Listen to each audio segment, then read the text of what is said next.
कहानी शुरू होती है एक वीरान सुनसान हाईवे पर। दूर दूर तक फैला हुआ है सिर्फ घास का समंदर। हवा में घास की सरसराहट जैसे किसी पुराने भूतिया गीत का कोरस हो। यह जगह है कहीं अमेरिका के बीचों बीच। यहां कोई नहीं आता। यहां कुछ छुपा हुआ है, कुछ जो सांस लेता है उस घास के भीतर, और जो एक बार अंदर चला गया वो शायद कभी वापस नहीं आता। यह कहानी है ट्रेविस, बेकी और कैल की। यह कहानी है एक ऐसे फील्ड की जहां वक्त भी खो जाता है, जहां रास्ते बदलते हैं और जहां खुद समय और मृत्यु का खेल चलता है। सीन खुलता है एक कार के अंदर से। बेकी, एक जवान प्रेग्नेंट लड़की, और उसका भाई कैल सड़क पर सफर कर रहे हैं। उनके चेहरे पर थकान है। गाड़ी के रेडियो से धीमे धीमे लोकल न्यूज बज रही है। बेकी का पेट फूला हुआ है, वह मां बनने वाली है। उसकी आंखों में बेचैनी है। कैल उसके साथ है, उसे संभालता है, उसकी मदद करता है। बाहर कैमरा धीरे धीरे बाहर के विशाल खुले मैदान को दिखाता है। सिर्फ लहराती हुई, घुटनों से भी ऊंची घास, जहां तक नजर जाए घास ही घास। आसमान पर बादल गहरे हो रहे हैं। हवा में कुछ बेचैनी है, जैसे प्रकृति खुद भी डर रही हो। गाड़ी के अंदर बेकी को अचानक मतली आती है। कैल फौरन कार को सड़क किनारे रोकता है। बेकी दरवाजा खोलती है, बाहर उतरती है और सड़क के किनारे घास के बीच झुककर उल्टी करती है। तभी सन्नाटे के बीच अचानक एक आवाज आती है, बचाओ, कोई है, मदद करो। यह आवाज एक छोटे बच्चे की है। आवाज घास के अंदर से आ रही है, कहीं बहुत अंदर से। बेकी और कैल चौंकते हैं। वे एक दूसरे को देखते हैं। बेकी आवाज की दिशा में आगे बढ़ने लगती है। कैमरा बेहद धीमी गति से झूम करता है घास की दीवारों पर। घास बहुत ऊंची है, इतनी कि इंसान भी उसमें गुम हो जाए। हवा चलती है और घास यूं हिलती है जैसे कोई छुपा हुआ जीव सांस ले रहा हो। बेकी बच्चे को बचाने के लिए आगे बढ़ती है। कैल उसे रोकने की कोशिश करता है, लेकिन बेकी कहती है अगर कोई बच्चा फंसा है तो उसे बचाना चाहिए। दोनों घास के अंदर कदम रखते हैं। जैसे ही वे घास में प्रवेश करते हैं सब कुछ बदल जाता है। कैमरा धीरे धीरे ऊपर उड़ता है, दिखाता है घास का समंदर। दो छोटे छोटे इंसानी बिंदु घास में गायब हो जाते हैं और तभी आवाज फिर आती है, इस बार अलग दिशा से। यहां इस तरफ, मदद करो। बेकी और कैल एक दूसरे को देखते हैं। आवाजें इधर उधर से आने लगती हैं, जैसे कोई उन्हें भ्रमित कर रहा हो। बेकी और कैल एक दूसरे से दूर हो जाते हैं। वे एक दूसरे का नाम पुकारते हैं, लेकिन घास आवाज को दबा देती है।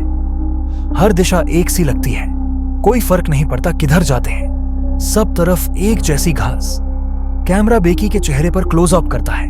डर, पसीना और घबराहट साफ दिखती है। बेकी चिल्लाती है, कैल तुम कहां हो? लेकिन जवाब नहीं आता, सिर्फ हवा की सरसराहट। बेकी भागती हुई एक अजीब चीज देखती है। एक बड़ा काला पत्थर घास के बीच अकेला खड़ा है।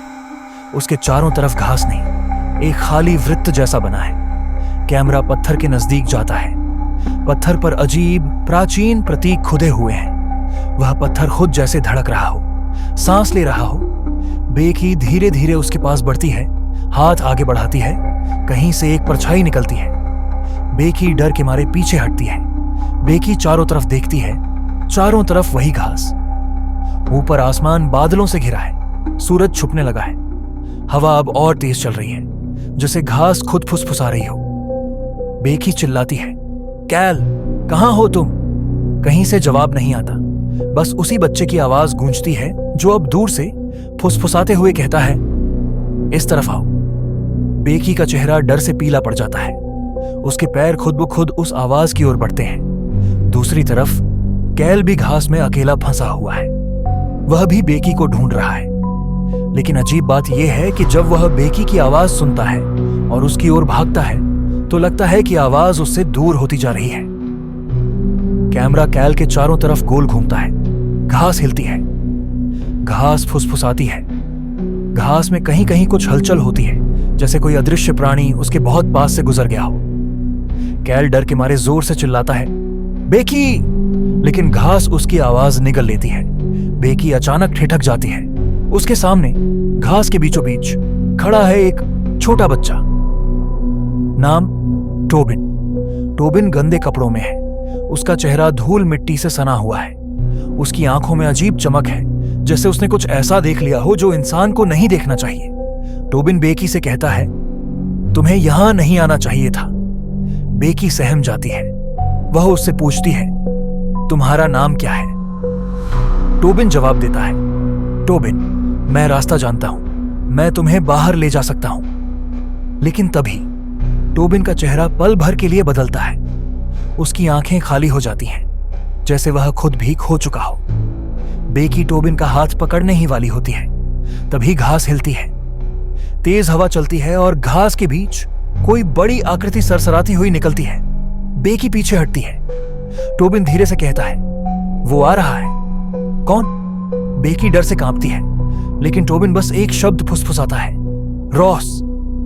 रॉस, टोबिन का पिता, घास के भीतर भटकते लोगों का शिकार करता है। वह अब पूरी तरह घास के प्रभाव में है।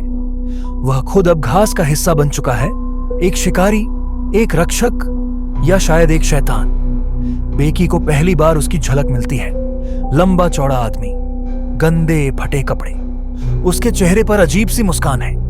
हाथ में बड़ा भारी पत्थर का टुकड़ा जैसा कुछ है। रॉस धीरे धीरे बेकी की तरफ बढ़ता है।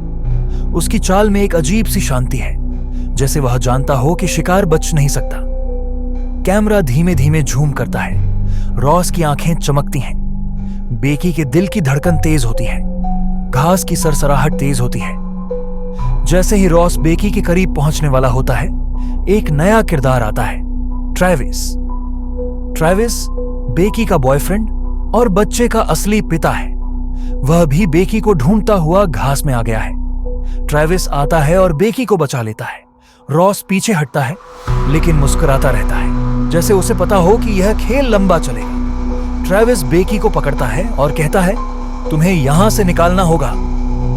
यहां कहानी और भी डरावनी हो जाती है। बेकी, कैल, ट्रेविस, टोबिन, सभी को एहसास होता है कि घास के भीतर समय का कोई मतलब नहीं। दिन और रात बदलते रहते हैं बिना किसी तर्क के। आवाजें, दिशा, दूरी सब धोखा देती हैं। कोई रास्ता बाहर नहीं है, और इस सब के बीच वह रहस्यमयी पत्थर हर किसी को अपनी ओर खींचता है। ऊपर आसमान से घास का समुद्र, उसके बीच फंसे कुछ इंसान, और उनके बीच में वो पत्थर बस जिस पर अजीब निशान चमक रहे हैं। घास के बीच में ट्रेविस, बेकी और टोबिन एक साथ खड़े हैं। टोबिन धीरे से कहता है, अगर तुम्हें बाहर निकलना है तो तुम्हें पत्थर को छूना होगा। बेकी और ट्रेविस चौंकते हैं। टोबिन इशारा करता है। दूर कहीं घास के बीच एक काले रंग का विशाल पत्थर खड़ा है। पत्थर पर अजीबोगरीब आकृतियां उकेरी गई हैं। वो आकृतियां आदिम मानव बलिदानों जैसी लगती हैं, जैसे कोई अनदेखी शक्ति इन्हें संचालित कर रही हो। टोबिन की आंखों में डर है। पत्थर सब कुछ जानता है, लेकिन एक बार छू लिया तो वापस नहीं जा सकते। दूसरी तरफ कैल बेकी को ढूंढते हुए घास में भटकता रहता है, लेकिन उसे रॉस मिल जाता है। रॉस धीरे धीरे कैल के पास आता है। उसके चेहरे पर एक अजीब सी मुस्कान है, जैसे वह कैल से बातें करना चाहता हो, लेकिन उसके इरादे और भी खतरनाक हैं। रॉस कहता है, यह घास कभी खत्म नहीं होती। घास जीती है, सांस लेती है, देखती है। कैल डर से पीछे हटता है। तभी अचानक रॉस कैल पर टूट पड़ता है। उसके सिर को घास पर जोर से पटकता है, फिर अपने हाथों से उसकी गर्दन मरोड़ देता है। कैमरा बेहद नजदीक से कैल के चेहरे को दिखाता है। उसकी आंखें खुली की खुली रह जाती हैं और उसकी चीख घास निगल जाती है। कैल मर चुका है। बेकी, जिसकी प्रेगनेंसी अब उसे कमजोर कर रही है, धूप की गर्मी और घास के बीच दम तोड़ती नजर आ रही है। ट्रेविस उसे संभालता है, लेकिन घास के भीतर कोई नियम नहीं है। वे चलते हैं, लेकिन हर बार वापस उसी जगह आ जाते हैं। टोबिन चिल्लाता है, पत्थर को छू लो, तभी बाहर निकल सकते हो। ट्रेविस का मन डगमगाता है। क्या वह सच में पत्थर को छुए? लेकिन तभी बेकी जमीन पर गिर जाती है, बेहोश। बेकी की बेहोशी का फायदा उठाकर रॉस एक बार फिर आ धमकता है। कैमरा स्लो मोशन में दिखाता है। रॉस घास के बीच से दौड़ता हुआ आता है। उसके चेहरे पर पागलपन सवार है। वह ट्रेविस पर हमला करता है, उसे पटकता है, मारता है। ट्रेविस संघर्ष करता है, लेकिन रॉस की ताकत असाधारण हो चुकी है, जैसे वह खुद घास का सेवक बन गया हो। ट्रेविस जमीन पर गिरता है घायल। अब रॉस बेकी की तरफ बढ़ता है। बेकी अब उसके कब्जे में है। बेहोशी में बेकी एक भयानक सपना देखती है।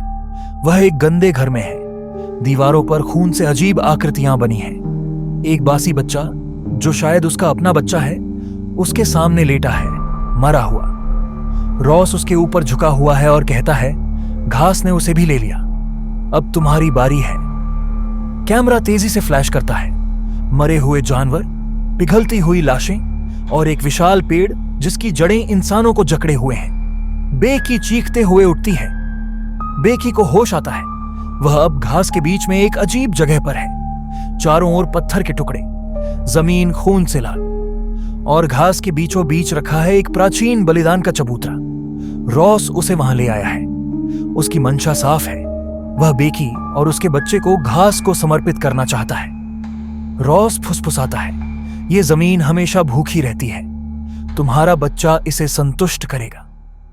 ट्रेविस, जो अब भी घायल है, अपने अंतिम दम पर बेकी को बचाने आता है। कैमरा उसे स्लो मोशन में दिखाता है। उसके कपड़े फटे हुए हैं, खून उसके माथे से बह रहा है, लेकिन उसके चेहरे पर दृढ़ता है। वह रॉस से भिड़ जाता है। दोनों के बीच एक भीषण लड़ाई होती है। घास दोनों के चारों ओर बुरी तरह हिल रही है, जैसे खुद घास भी इस लड़ाई का हिस्सा हो। आखिरकार ट्रेविस रॉस को एक जोरदार धक्का देता है। रॉस गिरता है और पत्थर से टकराकर उसकी गर्दन टूट जाती है। रॉस मरा पड़ा है, मुंह खुला हुआ, घास से ढका हुआ। रॉस के मरने के बाद ट्रेविस जल्दी से बेकी के पास दौड़ता है, लेकिन देर हो चुकी है। बेकी खून में सनी पड़ी है, बहुत कमजोर। उसकी प्रेगनेंसी अब खतरे में है। वह बुरी तरह से तड़प रही है। कैमरा बेकी के चेहरे पर झूम करता है। उसकी आंखों में मौत का साया है। वह फुसफुसाती है, मुझे ठंड लग रही है। ट्रेविस, मेरा बच्चा। ट्रेविस उसे दिलासा देता है, लेकिन घास के बीच एक डरावनी फुसफुसाहट उठती है, जैसे घास अब अपने हिस्से की मांग कर रही है। बेकी ट्रेविस की बाहों में दम तोड़ देती है। कैमरा स्लो मोशन में उसकी सांसें रुकती हुई दिखाता है।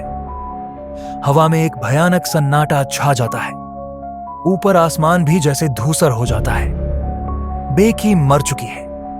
ट्रेविस के चेहरे पर दर्द और हार का मिला जुला भाव है। अब ट्रेविस के सामने सिर्फ एक रास्ता है, पत्थर को छूना।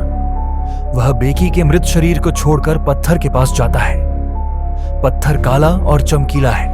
उस पर अजीब सी लकीरें हैं जो हल्के हल्के चमक रही हैं। ट्रेविस पत्थर को छूता है। जैसे ही उसका हाथ पत्थर पर पड़ता है, एक जोरदार धड़कन सी महसूस होती है। पूरा मैदान गूंज उठता है। घास झूमती है जैसे तूफान में झूल रही हो। ट्रेविस की आंखों में अचानक सच्चाई उतरने लगती है। उसे दिखता है, यह घास किसी जीवित जीव की तरह है। यह समय और जीवन को मोड़ सकती है। यह शिकारियों को फंसाकर उन्हें अपना बना लेती है। जो पत्थर को छूता है वह सब कुछ देख सकता है, लेकिन बदले में वह खुद इस शाप का हिस्सा बन जाता है। अब ट्रेविस जान चुका है, अगर उसे बाकी लोगों को बचाना है तो उसे समय के चक्र को तोड़ना होगा। ट्रेविस टोबिन को ढूंढता है, वही मासूम बच्चा जो अब भी बचा हुआ है। टोबिन डरा हुआ है। ट्रेविस उसे समझाता है, अगर तुम सही समय पर बाहर जाओगे तो सब बच सकते हैं। ट्रेविस टोबिन को एक चाकू और एक कागज देता है, जिस पर बेकी ने पहले अपने बेटे के लिए एक नेकलेट बनाया था। वह टोबिन को खेत के किनारे भेजता है। टोबिन दौड़ता है। घास उसे रोकने की कोशिश करती है। उसकी सांस फूल रही है, लेकिन ट्रेविस का दिया हुआ हौसला उसे बचाए रखता है। अंत में टोबिन एक पुराने गिरजाघर के बाहर पहुंचता है। यह वही जगह है जहां फिल्म की शुरुआत में वो कार खड़ी थी। टोबिन वहां रुकता है और तभी उसी समय बेकी और कैल कार में आने वाले होते हैं। टोबिन उन्हें रोकता है। वह चिल्लाता है, मत जाओ, घास बुला रही है, वहां मत जाना। बेकी और कैल चौंक जाते हैं। वे समझ जाते हैं कि कुछ गड़बड़ है और इस तरह वे घास के खेत में प्रवेश करने से बच जाते हैं। टोबिन सुरक्षित है, कैल और बेकी बच गए हैं, लेकिन ट्रेविस, वह घास के बीच अकेला खड़ा है। अब वह कभी बाहर नहीं निकल सकता। कैमरा धीरे धीरे ऊपर उठता है। ट्रेविस घास के समुद्र के बीच लेटा है। उसका चेहरा शांत है। जैसे उसने अपनी आत्मा को मुक्त कर दिया हो। घास धीरे धीरे उसे ढक लेती है। अब ट्रेविस भी इन द टॉल ग्रास का हिस्सा बन चुका है। एक शापित चक्र टूट गया, लेकिन बहुत कीमत चुकाकर। इन द टॉल ग्रास केवल खो जाने की कहानी नहीं थी, यह त्याग, समय, शाप और मोक्ष की गहरी कहानी थी। फिल्म दिखाती है कि कैसे कभी कभी किसी को खुद को खोना पड़ता है ताकि बाकी लोग बच सकें।